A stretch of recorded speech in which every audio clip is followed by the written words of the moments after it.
যুক্তরাষ্ট্রের যুদ্ধ জাহাজগুলোর উপর ঝরবে ইরানের মিসাইল বৃষ্টি। যুক্তরাষ্ট্রের 15,000 সেনাকে পাকড়াও ইরানের। যুক্তরাষ্ট্র থেকে ইসরায়েল আসছে যুদ্ধ বিমানের বহর, কিসের ইঙ্গিত? জানাবো হরমুজে 15,000 সেনা ও 100 যুদ্ধ বিমান নিয়ে ট্রাম্পের প্রজেক্ট ফ্রিডম।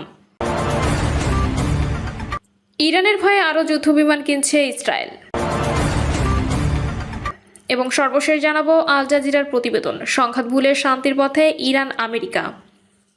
দর্শক শুনছিলেন সংবাদ শিরোনাম, এবার জানিয়ে দেব বিস্তারিত সংবাদ। তবে তার আগে অনুরোধ থাকবে ভিডিওটিতে একটি লাইক দিন এবং আমাদের চ্যানেলটি সাবস্ক্রাইব করে বেল আইকনটি ক্লিক করে রাখুন। যুক্তরাষ্ট্রের যুদ্ধ জাহাজগুলোর উপর ঝরবে ইরানের মিসাইল বৃষ্টি। যুক্তরাষ্ট্রের 15,000 সেনাকে পাকড়াও ইরানের। যুক্তরাষ্ট্রের 15,000 সেনাকে কি ঘিরে ফেলতে চলেছে ইরান? কি হবে এবার মার্কিন রণতরীগুলোর?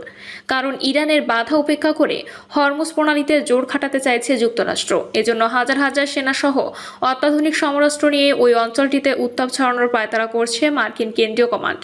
তবে ইরানের সামরিক বাহিনী দিয়েছে চূড়ান্ত সতর্কতা। আসলে কি অচিরেই হরমুজ প্রণালীতে যুদ্ধ বাঁধবে? সামুদ্রিক এই যুদ্ধে যুক্তরাষ্ট্রকে ঘায়েল করতে কোনো ধরনের প্রস্তুতি নিয়েছে ইরান। সাম্প্রতিক যুদ্ধে ইরানের বিরুদ্ধে বেশ নাজেহাল অবস্থায় পড়েছিল যুক্তরাষ্ট্র ও ইসরায়েল। তেহরানের ছোড়া ক্ষেপণাস্ত্রের সামনে টিকতেই পারেনি ইহুদিবাদীরা, যার কারণে তড়িঘড়ি করে ইরানের বিরুদ্ধে সাময়িক যুদ্ধবিরতি যায় যুক্তরাষ্ট্র ও ইসরায়েল। কিন্তু সেই যুদ্ধের উত্তাপ এবার হরমুজ প্রণালীতে ছড়ানোর পায়তারা করছেন মার্কিন প্রেসিডেন্ট ডোনাল্ড ট্রাম্প। এই প্রসঙ্গে যুক্তরাষ্ট্রের এই শাসক বলেছেন, উপসাগরীয় অঞ্চলে আটকে পড়া জাহাজগুলোকে উদ্ধারে সাহায্য করবে যুক্তরাষ্ট্র। হরমুজ প্রণালীতে আমাদের বাহিনী দক্ষতার সাথে কাজ করবে, কিন্তু মার্কিন সামরিক বাহিনীর এই অভিযানের মাধ্যমে আসলে কোন দেশগুলো সহায়তা পাবে এবং কিভাবে এই মিশন সম্পন্ন করবে যুক্তরাষ্ট্র সে সম্বন্ধে বিস্তারিত কিছুই বলেননি ট্রাম্প। এক প্রতিবেদনে বিষয়টি নিশ্চিত করেছেন ব্রিটিশ বার্তা সংস্থা রয়টার্স। যদিও ট্রাম্পের এমন মন্তব্যের পর নিজেদের পরিকল্পনার আংশিক তথ্য তুলে ধরেছেন মার্কিন প্রেসিডেন্ট কমান্ড সেন্টকম। আঞ্চলিক নিরাপত্তা ও বৈশ্বিক অর্থনীতির জন্য কাজ করছে যুক্তরাষ্ট্র, এমনটি জানিয়ে সেন্টকমের কমান্ডাররা অ্যাডমিরাল ব্রাড কুপার বলেছেন, হরমুজ প্রণালীতে নৌ অবরোধ বজায় রাখার পাশাপাশি প্রতিরক্ষামূলক অভিযানও চলবে, যাতে অংশ নেবে 15,000 মার্কিন সেনা, 100টিরও বেশি যুদ্ধবিমান, যুদ্ধজাহাজ এবং আত্মঘাতী ড্রোন। প্রশ্ন হলো, ইরানের অনুমতি ছাড়াই কি হরমুজ প্রণালী থেকে পার হতে পারবে পণ্যবাহী জাহাজগুলো? ইরানের বিরুদ্ধে যুক্তরাষ্ট্র ইসরায়েলের সাম্প্রতিক যুদ্ধের মাঝেই বন্ধ হয়ে যায় হরমুজ প্রণালী, যার কারণে বিশ্বের 20% জ্বালানি পরিবহন জড়িত এই সামুদ্রিক রোধটি ব্যবহার করে বাণিজ্যিক কাজ সারতে পারছে না বিভিন্ন দেশ, বিশেষ করে সৌদি আরব ও কাতার সহ জ্বালানি তেল এবং গ্যাস সমৃদ্ধ পারস্য উপসাগরীয় অঞ্চলের দেশগুলো সবচেয়ে বেশি চাপে পড়েছে। এমন বাস্তবতায় হরমুজ প্রণালীকে ঘিরে ট্রাম্পের ষড়যন্ত্রমূলক পরিকল্পনার পর কঠোর বার্তা দিয়েছে ইরানের খাতাম আল আম্বিয়া কেন্দ্রীয় সদর দপ্তরের commander major general Ali Abdullahi. মার্কিন 15,000 সেনাকে টার্গেট করে আলী আবদুল্লাহি বলেছেন, আমরা বারবার সতর্ক করেছি যে হরমুজ প্রণালীর নিরাপত্তার চাবি আমাদের হাতেই রয়েছে। যে কোনো জাহাজের নিরাপদ চলাচল ইরানের সশস্ত্র বাহিনীর সাথে সমন্বয় করার মাধ্যমে নিশ্চিত করতে হবে। তবে যুক্তরাষ্ট্রের সামরিক বাহিনী যদি আমাদের নির্দেশনা অমান্য করে, তাহলে তাদের উপর হামলা চালাবে ইরান। প্রশ্ন হলো, ইরানের পাল্টা প্রতিক্রিয়া কেমন হতে যাচ্ছে? মার্কিনীদের আগ্রাসন পুনরায় শুরু হলে যে ইরান আরও শক্তি দেখাবে, এমনটাই হুঁশিয়ারি দিয়েছে ইরানের সর্বোচ্চ ধর্মীয় নেতার জ্যেষ্ঠ উপদেষ্টা ও দেশটির সর্বোচ্চ প্রতিরক্ষা বাহিনী IRGC-র সাবেক প্রধান মেজর জেনারেল মোহসেন রেজাই। এ প্রসঙ্গে তিনি বলেছেন, রণতরী দিয়ে হরমুজ প্রণালীতে উত্তাপ ছড়াচ্ছে যুক্তরাষ্ট্র, যা রীতিমতো জলদস্যুতা। তবে তাদের সেই রণতরীগুলোকে ডোবাতে এবং মার্কিন বাহিনীর কবর খুঁড়তে প্রস্তুত ইরানও। শীঘ্রই তেহরান থেকে জবাব পাবে মার্কিন সামরিক বাহিনী।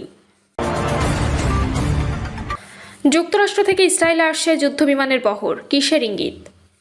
হঠাৎ যুক্তরাষ্ট্র থেকে ইসরায়েলের উদ্দেশ্যে কেন আসছে যুদ্ধ বিমানের বিশাল বহর? ইরানের বিরুদ্ধে কি নতুন কোনো ষড়যন্ত্রমূলক ফাঁদ তৈরি করছে ইহুদিবাদীরা? তাহলে কি মার্কিন প্রেসিডেন্ট ডোনাল্ড ট্রাম্পের গ্রিন সিগন্যালই পেয়ে গেল ইসরায়েল? সম্প্রতি 6,500 টন ওজনের সামরিক রসদ ইসরায়েলের কাছে পাঠিয়েছে যুক্তরাষ্ট্র। যদিও ইহুদিবাদীদের জন্য অধীর অপেক্ষাতে আছে ইরানের নতুন অস্ত্রের বহর, যুক্তরাষ্ট্র ইসরায়েলের সম্মিলিত যে কোনো আগ্রাসন ঠেকাতে শতভাগ প্রস্তুতিতে রয়েছে ইরান। তবে কি যুদ্ধের ময়দানে আবারও উত্তাপ ছড়াতে চলেছে? প্রশ্ন হলো, ইহুদিবাদীদের আগ্রাসন ঠেকাতে এবার কোন রণকৌশল কাজে লাগাবে তেহরান? ইসরায়েলের উস্কানিতে কি আবারও পা বাড়াতে চলেছে যুক্তরাষ্ট্র? কারণ হঠাৎ করেই মধ্যপ্রাচ্যের আকাশে মার্কিন সামরিক বিমানের আনাগোনা বৃদ্ধি পেয়েছে বলে জানিয়েছে তুরস্ক তুরস্কের সংবাদ মাধ্যম আনাদোলু এজেন্সি। যেই বহরে রয়েছে C-7 মডেলের গ্লোব মাস্টার 3 সামরিক কার্গো বিমান, যাতে প্রায় 77 টন ওজনের সামরিক রসদ বহন করা যায়। শুধু তাই নয়, মধ্যপ্রাচ্যে মোতায়েন থাকা যুদ্ধ বিমানগুলোর জ্বালানির চাহিদা পূরণে বোয়িং KC-6 পেগাসাস ট্যাঙ্কারও রয়েছে এই বহরে। ইউরোপ অঞ্চলে বিশেষ একটি ঘাঁটি থেকে এসব সামরিক বিমানকে মধ্যপ্রাচ্যে নিয়ে আসে যুক্তরাষ্ট্র, এমনটাই দাবি তুরস্কের সংবাদ মাধ্যমটির। ইরানের বিরুদ্ধে সম্প্রতি হামলা চালানোর আগেও একই ধরনের সামরিক উপস্থিতি মধ্যপ্রাচ্যে বৃদ্ধি করেছিল মার্কিন প্রশাসন। তবে কি অচিরেই শুরু হবে যুদ্ধ? পারমাণবিক ও ক্ষেপণাস্ত্র ইস্যুতে ইরানের সাথে চুক্তি করতে কূটনৈতিক তৎপরতা চালাচ্ছে যুক্তরাষ্ট্র, কিন্তু নানা প্রতিবন্ধকতার মুখে সেই প্রক্রিয়া এখন প্রায় স্থবির হয়ে পড়েছে। ইরান জানিয়ে দিয়েছে, পারমাণবিক ও ক্ষেপণাস্ত্র ইস্যুতে মার্কিনীদের দেওয়া শর্ত মানবে না তেহরান। উত্তপ্ত এই পরিস্থিতির মাঝে আগুনে ঘি ঢেলেছেন ইসরায়েলের প্রতিরক্ষা মন্ত্রী ইসরায়েল ক্যাটজ।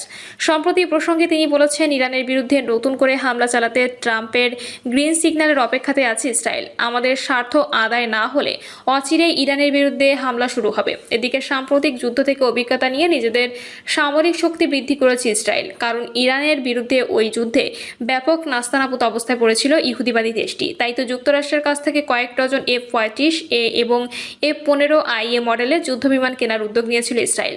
এরই মাঝে দেশটির প্রতিরক্ষা মন্ত্রণালয় যুদ্ধবিমান প্রস্তুতকারক মার্কিন প্রতিষ্ঠান লকহিড মার্টিন এবং বোয়িং এর সাথে চুক্তি সেরেছে। 3রা মে এক প্রতিবেদনে বিষয়টি নিশ্চিত করেছেন ইসরায়েল ভিত্তিক সংবাদ মাধ্যম দ্য টাইমস অফ ইসরায়েল। তাহলে ইসরায়েল কবে যোগ হচ্ছে মার্কিনীদের তৈরি এই যুদ্ধবিমানগুলো? আকাশ প্রতিরক্ষার কৌশলগত শ্রেষ্ঠত্ব বজায় রাখতেই যুদ্ধবিমানগুলো ক্রয় করছে ইসরায়েল, এমনটাই দাবি দেশটির প্রতিরক্ষা মন্ত্রণালয়ের। শীঘ্রই মার্কিনীদের তৈরি উন্নত এই যুদ্ধবিমানগুলো ইসরায়েলের সামরিক বহরে যোগ হবে, যার মাধ্যমে F-35AI এবং F-15IA মডেলের যুদ্ধবিমানের সংখ্যা প্রায় 150টিতে গিয়ে ঠেকবে বলে জানা গেছে। সাম্প্রতিক সময়ে ইসরায়েলের কাছে 6500 টন ওজনের গুরুত্বপূর্ণ সামরিক রসদ পাঠিয়েছে যুক্তরাষ্ট্র, যাতে ছিল মারণঘাতী বিস্ফোরক দ্রব্য। তবে ইহুদিবাদীদের এমন সামরিক প্রস্তুতিকে ঘিরে বসে নেই ইরানও। পুনরায় যুদ্ধে যুক্তরাষ্ট্র ইসরায়েলকে করা জবাব দেওয়া প্রসঙ্গে ইরানের নৌবাহিনীর কমান্ডার রিয়ার অ্যাডমিরাল শাহরাম ইরানি বলেছেন, খুব শীঘ্রই আমাদের এমন একটি অস্ত্র শত্রুদের ঘায়েল করবে যাকে ঘিরে তারা গভীরভাবে ভয় পাবে, আর সেই অস্ত্রটি তাদের পাশেই মোতায়েন রয়েছে। আশা করি আমাদের এই অস্ত্রটি দেখে ইহুদিবাদীদের হার্ট অ্যাটাক হবে না। যদিও সাম্প্রতিক যুদ্ধের ইরানের সামরিক শক্তির বিষয়টি হারে হারে টের পেয়েছিল ইহুদিবাদীরা। মধ্যপ্রাচ্যের 8টি দেশে থাকা যুক্তরাষ্ট্রের 16টি সামরিক ঘাঁটিতে শুধুমাত্র মিসাইল ও আত্মঘাতী ড্রোন নিয়ে হামলা চালিয়েছে, গুড়িয়ে দিয়েছে ইরান, যার কারণে পারস্য উপসাগরীয় অঞ্চলে এখন অনেকটাই দুর্বল হয়ে পড়েছে যুক্তরাষ্ট্রের সামরিক প্রভাব। হরমুজে 15,000 ও 100 যুদ্ধবিমান নিয়ে ট্রাম্পের প্রজেক্ট ফ্রিডম। মধ্যপ্রাচ্যে উত্তপ্ত পরিস্থিতির মধ্যে হরমুজ প্রণালীতে আটকে পড়া বাণিজ্যিক জাহাজগুলোকে নিরাপদে সরিয়ে নিতে বড় ধরনের অভিযানে নেমেছে যুক্তরাষ্ট্র। মার্কিন প্রেসিডেন্ট ডোনাল্ড ট্রাম্প এই বিশেষ উদ্ধারে অভিযানের নাম দিয়েছে প্রজেক্ট ফ্রিডম। সকাল থেকে এই কার্যক্রম শুরু হওয়ার কথা রয়েছে। প্রেসিডেন্ট ট্রাম্প তার নিজস্ব সামাজিক যোগাযোগ মাধ্যম ট্রুথ সোশ্যালে দেওয়া এক পোস্টে এই ঘোষণা দেন। তিনি জানান, যেসব দেশ বর্তমানে সংঘাতের সঙ্গে সরাসরি যুক্ত নয় তাদের জাহাজগুলো দীর্ঘ সময় ধরে এই নৌপথে আটকা পড়ে আছে। জাহাজগুলোতে ইতিমধ্যে তীব্র খাদ্য সংকট দেখা দিয়েছে। এই মানবিক সংকট মোকাবেলা এবং আন্তর্জাতিক বাণিজ্য সচল রাখতে প্রজেক্ট ফ্রিডম একটি সময় উপযোগী পদক্ষেপ বলে তিনি দাবি করেন।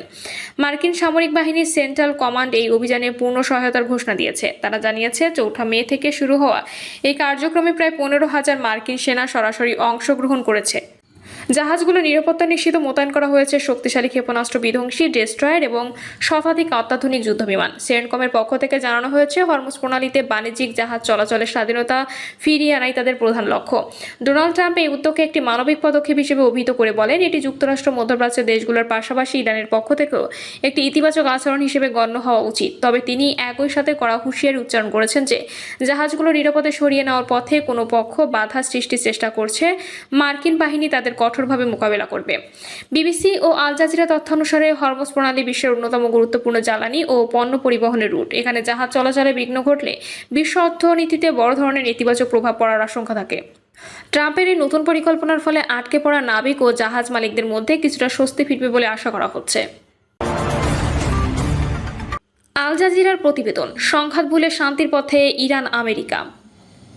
ইরান ও যুক্তরাষ্ট্রের দীর্ঘদিনের উত্তেজনা এবং সংঘাত নিরসনে একটি সম্ভাব্য 14 দফা শান্তি প্রস্তাব সামনে এসেছে। কাতার ভিত্তিক সংবাদ মাধ্যম আল জাজিরার বিশেষ প্রতিবেদনে দাবি করা হয়েছে, এই প্রস্তাবে 30 দিনের মধ্যে যুদ্ধবিরতি কার্যকর হবে। পারমাণবিক কর্মসূচি নিয়ন্ত্রণ এবং ধাপে ধাপে নিষেধাজ্ঞা প্রত্যাহারের একটি কাঠামো রাখা হয়েছে। পাকিস্তানের মধ্যস্থতায় এই প্রস্তাব আলোচনায় এসেছে বলে সূত্রের বরাত দিয়ে জানানো হয়েছে। প্রস্তাবে প্রথম ধাপে ইরান যুক্তরাষ্ট্র সংশ্লিষ্ট আঞ্চলিক পক্ষগুলোর মধ্যে একটি অনাক্রমণ চুক্তি স্বাক্ষরের কথা বলা হয়েছে। এর মাধ্যমে লোহিত সাগর ও পারস্য উপসাগরীয় অঞ্চলে উত্তেজনা কমানোর পাশাপাশি গুরুত্বপূর্ণ বাণিজ্য পথ হরমুজ প্রণালীতে ধীরে ধীরে স্বাভাবিক পরিস্থিতি ফেরানোর পরিকল্পনা রয়েছে। একই সঙ্গে আন্তর্জাতিক পর্যবেক্ষণ দল গঠনের কথাও উল্লেখ করা হয়েছে, যার যুদ্ধবিরতি বাস্তবায়ন পর্যবেক্ষণ করবে। দ্বিতীয় ধাপে ইরানের পারমাণবিক কর্মসূচি নিয়ে একটি সীমিত সমঝোতার কথা বলা হয়েছে। এতে ইরান সাময়িকভাবে ইউরেনিয়াম সমৃদ্ধকরণ স্থগিত রাখতে পারে, তবে পারমাণবিক স্থাপনা সম্পূর্ণ ধ্বংসের দাবি প্রত্যাখ্যান করা হবে বলে জানা গেছে। এই সময়সীমায় ইরান নির্দিষ্ট মাত্রা পর্যন্ত ইউরেনিয়াম সমৃদ্ধ করার অনুমতি পেয়ে পারে, যা পারমাণবিক অস্ত্র তৈরির সক্ষমতার নিচে থাকবে। বিনিময়ে যুক্তরাষ্ট্র ধাপে ধাপে নিষেধাজ্ঞা শিথিল এবং ইরানে আটকে থাকা সম্পদ ছাড়ের প্রক্রিয়া শুরু করবে। তৃতীয় ধাপে মধ্যপ্রাচ্যের আঞ্চলিক নিরাপত্তা কাঠামো নিয়ে একটি বৃহত্তর সংলাপের প্রস্তাব রয়েছে। এতে ইরান প্রতিবেশী আরব দেশগুলোর সঙ্গে নিরাপত্তা ও রাজনৈতিক সহযোগিতা বাড়ানোর বিষয়ে আলোচনা করবে। লেবানন ও ইয়েমেনের সংঘাত প্রশমনের বিষয়েও এই কাঠামোর অংশ হিসেবে অন্তর্ভুক্ত করা হয়েছে বলে প্রতিবেদনে বলা হয়েছে। তবে এই প্রস্তাব ঘিরে এখনও অনিশ্চয়তা রয়ে গেছে। যুক্তরাষ্ট্রের প্রেসিডেন্ট ডোনাল্ড ট্রাম্প প্রাথমিকভাবে এ ধরনের প্রস্তাবকে অগ্রহণযোগ্য বলে মন্তব্য করেছেন বলে বিভিন্ন আন্তর্জাতিক সূত্রে জানা যায়। অন্যদিকে ইসরায়েলের অবস্থান এবং পারমাণবিক ইস্যুতে দুই পক্ষের মতপার্থক্য এখনো বড় বাধা হিসেবে রয়ে গেছে। বর্তমানে ইসলামাবাদের পরোক্ষভাবে দুই পক্ষের মধ্যে আলোচনা চলার তথ্য উঠে এসেছে। মার্কিন ও ইরানি প্রতিনিধিরা নিজ নিজ অবস্থানে অনড় থাকলেও কূটনৈতিক চ্যানেলে যোগাযোগ অব্যাহত রয়েছে। বিশ্লেষকদের মতে আগামী 30 দিন এই অঞ্চলে ভূ রাজনীতির জন্য অত্যন্ত গুরুত্বপূর্ণ সময় হতে পারে, কারণ এই সময় বোঝা যাবে প্রস্তাবটি বাস্তব শান্তি চুক্তিতে রূপ নিতে পারবে কিনা। প্রিয় দর্শক, এই ছিল এখনকার সর্বশেষ সংবাদ। আপডেট সব সংবাদ পেতে চ্যানেলটি সাবস্ক্রাইব করে বেল আইকনটি ক্লিক করে রাখুন।